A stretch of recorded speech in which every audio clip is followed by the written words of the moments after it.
डूबी मोर जाती हो।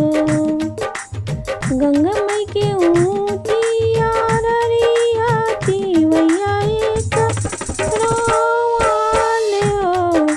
ये गंगा मैया पानी लहराम के दिया तोता डूबी मोर जाती हो। किया तोरे तिवाई नैहर दुख, किया तोरे ससुर दुख, किया तोरे पियावा परदेस कौन दुख रोवलु। किया तोरे तिवाई नैहर दुख, किया तोरे ससुर दुख, तिवई किया तोरे पियावा परदेस कौन दुख रोवलु।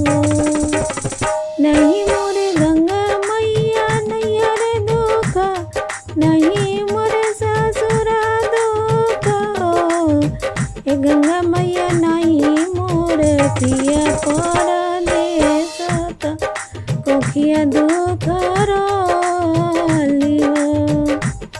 नहीं मोरे गंगा मैया नैहर दुख, नहीं मोरे ससुर दुख, ए गंगा मैया नहीं मोर पिया परदेस बालक दुख रोवनियो। सबका गोदिया में गंगा मैया भरे दिहलो को या जुड़ाई दिहलो। सबका गोदिया में गंगा मैया भर दिहलो कोखिया जुड़ाई दिहलो। ए गंगा मैया कौन कसुराम कहनी बाजिन लोग कहेला हो। ए गंगा मैया कौनी भूल चूक भइल बाजिन लोग कहेला हो। चुप रहा तिवैया नयन लोर पोछाओ। चुप रहा तिवैया नयन लोर पोछाओ।